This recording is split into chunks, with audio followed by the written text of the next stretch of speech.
उत्तर प्रदेश की राजधानी लखनऊ में दो अप्रत्याशित घटनाएं घटती हैं। एक निजी न्यूज चैनल के कार्यक्रम में शिरकत करने पहुंचते हैं डिप्टी सीएम। उनका बयान चर्चा में था, एक दिन पहले भी दिखाया, लेकिन वो बयान से आगे की कहानी भी है। उस बयान में उन्होंने शंकराचार्य के पटकों के साथ हुई जो कार्रवाई थी उसकी आलोचना की थी और उसे महापाप की श्रेणी में लाकर खड़ा कर दिया था। जबकि विधानसभा में आज से 5 दिन पहले ही योगी आदित्यनाथ ने शंकराचार्य को शंकराचार्य मानने से ही मना कर दिया था और आरोप लगाने लगे थे कि शंकराचार्य की जो पूरी की पूरी पालकी जा रही थी वो गलत दिशा में जा रही थी और किसी को भी इस बात की अनुमति नहीं होगी कि वो नियम कायदे कानून तोड़े। उन्हें नियम कायदे कानून समझा रहे थे। तो दूसरी तरफ ब्रजेश पाठक ने मोर्चा खोल दिया और पटकों की चोटी खींचने को महापाप करार दिया। और ये महापाप सिर्फ सीमित नहीं रहा कि ये योगी आदित्यनाथ के उन अधिकारियों पर ही लागू होता हो, ये जिसके आदेश पर हुआ उसे सीधी चुनौती थी। लेकिन मसला भी इससे आगे बढ़कर है। बता दिया गया ब्रजेश पाठक की तरफ से कि योगी आदित्यनाथ कभी बीजेपी के थे ही नहीं। जी हां, ये एक बड़ा बयान आज आपको दिखाने जा रहा हूं। ब्रजेश पाठक का यह कहना कि दोबारा रिसर्च कीजिए, जब यह कहना कि योगी आदित्यनाथ तो शुरुआत से बीजेपी में है, तो उन्होंने कहा कि आपने जो दूसरा नाम दिया यानी कि योगी आदित्यनाथ का नाम, वो कभी बीजेपी में थे ही नहीं। जी, तो क्या भारतीय जनता पार्टी के प्रति योगी के समर्पण पर को चुनौती ब्रजेश पाठक ने दे दी है? इसी वक्त एक मुलाकात हो जाती है जिस मुलाकात का सबसे ज्यादा इंतजार योगी आदित्यनाथ और उनके गुट को था। तो किससे मुलाकात हुई वो भी दिखाता हूं। नमस्कार, मैं हूं प्रज्वल गौतम और आप देख रहे हैं खबर चौक।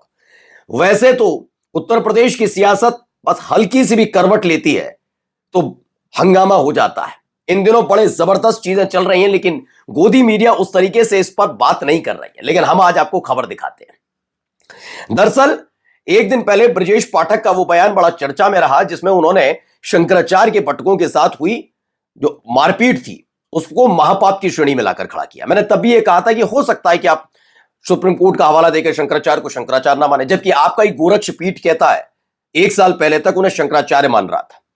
उन्होंने बकायदा ट्वीट है, बल्कि और उसी के मठ के मठाधीश हैं खुद योगी आदित्यनाथ। तो अब मठ पर सवाल उठेंगे या फिर आपकी मंशा पर सवाल उठेंगे, दोनों में से। खैर, इससे भी आगे निकलते हैं।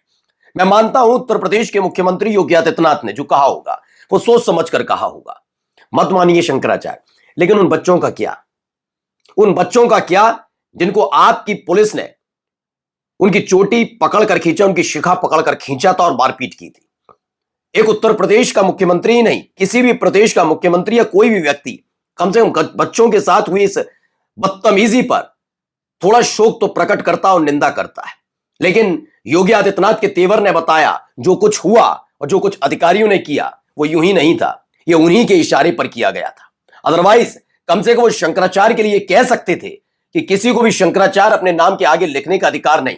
लेकिन ये बात सच है कि प्रयागराज में उस दिन जो बच्चों के साथ हुआ, पटकों के साथ हुआ, वो वाकई निंदनीय है। लेकिन उन्होंने इसका जिक्र नहीं किया।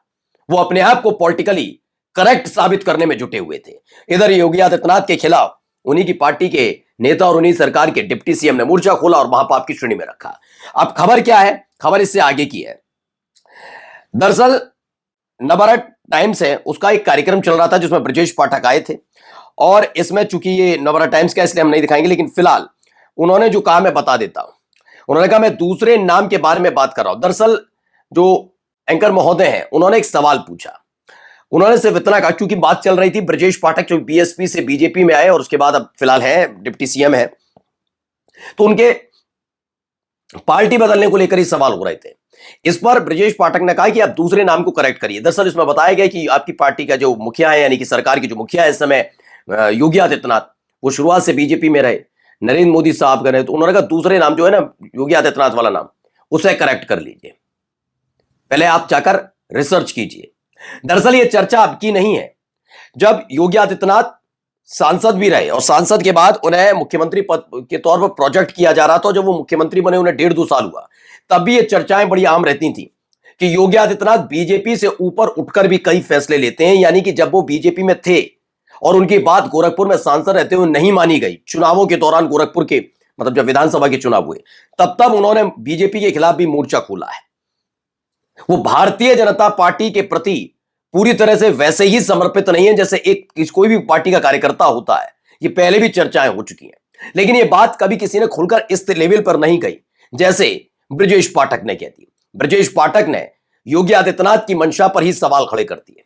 उन्होंने कहा है कि दूसरे नाम पर जरा चर्चा कीजिएगा, तब मेरे से सवाल कीजिएगा। अमूमन यह होता है कि जब आपसे सवाल पूछा जाए कि आप दूसरी पार्टी में थे और अब इस पार्टी में हैं, तो आप इसको किसी अपने नेता के जरिए कहकर नहीं डालते हैं। लेकिन इस बार उन्होंने सीधे सीधे योगी आदित्यनाथ को भारतीय जनता पार्टी के प्रति वफादार न बताया। उन्होंने बताया कि वफादार नहीं है। खैर आगे देखिए, इसमें लिखा भी है, खुद के पार्टी बदलने और योगी आदित्यनाथ के एक ही पार्टी में बने रहने के सवाल पर बवाल कर दिया। कहा, मैं दूसरे नाम के बारे में बात कर रहा हूं, दूसरे नाम के। वे योगी quote unquote Yogi Adityanath BJP में कहां थे? हमारा मुंह मत खुलवाइए, पहले रिसर्च तो कर लीजिए जनाब। यानी रिसर्च को लेकर उन्होंने उंगली उठाई। और ये बात सच है कि पहले भी कई तरह की इस तरह की खबरें आ चुकी हैं।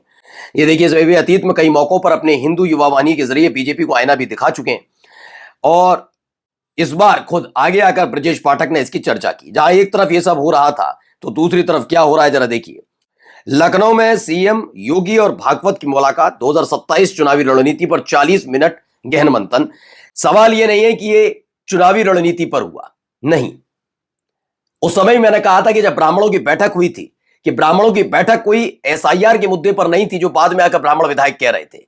दरअसल वो ब्राह्मणों पर हो रहे अत्याचार पर सरकार की गंभीरता, ब्राह्मणों की हो रही हत्याओं पर सरकार की गंभीरता और ब्रजेश पाठक के इतर बीजेपी के ही ब्राह्मण विधायकों में से एक अपना नेतृत्वकर्ता चुनने की बात पर थी।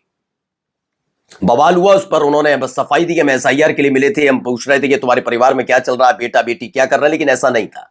मुद्दे 3 थे और 3 मुद्दों पर बाद में बात होने लगी कि हाँ यही मुद्दे थे। अब भी मैं आपसे कह रहा हूं, ये जो 40 मिनट बात हुई है, मुद्दा ये नहीं है कि चुनाव कैसे लड़ा जाएगा, क्या रणनीति रहेगी। यह है कि क्या वाकई 2027 में योगी आदित्यनाथ चेहरा बन पाएंगे। क्योंकि जिस तरह के तेवर फिलहाल मोदी शाह की तरफ से दिल्ली में और उनके गुट के नेता उत्तर प्रदेश के अंदर दिखा रहे हैं, उससे साफ जाहिर है कि 2027 में योगी आदित्यनाथ को बीजेपी खासतौर पर चेहरा नहीं बनाएगी। खास बात यह भी है इसमें कि योगी आदित्यनाथ के साथ जो कल तक आरएसएस खड़ा हुआ था, वो पिछले कुछ दिनों से मोदी शाह के को लेकर नरम नजर आ रहा है। वो वैसे बयानबाजी नहीं हो रही, वैसी सारी चीजें नहीं हो रही हैं। तो क्या इतने आसान हो जाएगा? तो क्या वाकई मोहन भागवत ने समझा दिया है कि 27 में शायद प्रोजेक्ट करना मुश्किल है? सीएम योगी ने आरएसएस चीफ मोहन भागवत से की मुलाकात, 40 मिनट तक चली बैठक। यह लंबे समय से इसलिए भी इंतजार कर रहे थे क्योंकि जब 2024 के लोकसभा चुनाव के बाद यह दावा किया गया कि चाहते थे हमेशा कि योगी आदित्यनाथ इस्तीफा दें नैतिकता के आधार पर वो मोदी गवर्नमेंट में शामिल हो, और जब ठुकरा दिया था योगी आदित्यनाथ ने कि भाई मैं तो नहीं आऊंगा, जब मैंने टिकट ही नहीं बांटी। उसके बाद विवाद शुरू हुआ, दरार आई, तब इसी आरएसएस ने, इन्हीं मोहन भागवत ने आकर समर्थन किया था योगी आदित्यनाथ का। लेकिन पिछले 5-6 महीने से, खास तौर पर जब खुद 75 बरस के हो गए मोहन भागवत, उसके बाद से नरम रुख देखने को मिल रहा है। वो ज्यादा ना बयान देते हैं, ना योगी आदित्यनाथ के साथ खड़े नजर आते। लंबे समय के बाद ये मुलाकात हुई है। इस मुलाकात का कितना असर पड़ेगा वो तो आने वाला वक्त बताएगा। लेकिन ब्रजेश पाठक के बयान ने उत्तर प्रदेश की सियासत को गरमा दिया है। नमस्कार। New public inter college Lucknow, admission open.